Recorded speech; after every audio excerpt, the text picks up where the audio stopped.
also 10 Minuten vor der flugplanmäßigen Ankunftszeit in Wien-Schwechat gelandet. Bleiben Sie bitte angeschnallt, bis wir unsere endgültige Parkposition erreicht haben und kabinentsichert die Anschnallzeichen ausschaltet. Sie können dann vorne und hinten aussteigen und werden mit einem Bus zum Flughafengebäude gebracht.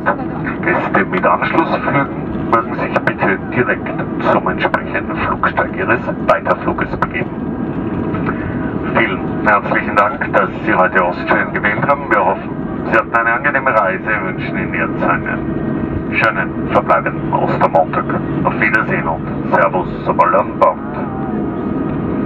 Ladies and gentlemen, just landed 10 minutes past 4 p.m. That means we're 10 minutes ahead of schedule at the airport being Schwechat. Please remain seated until we've reached the final parking position and Captain Sichert switches off the seatbelt signs.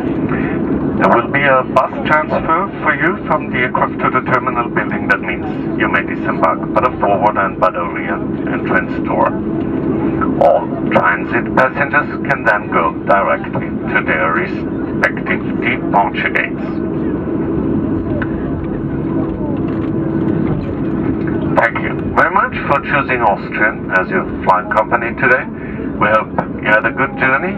Wish you a pleasant remaining Monday. Happy Easter. Goodbye. Wiedersehen and Servus aboard.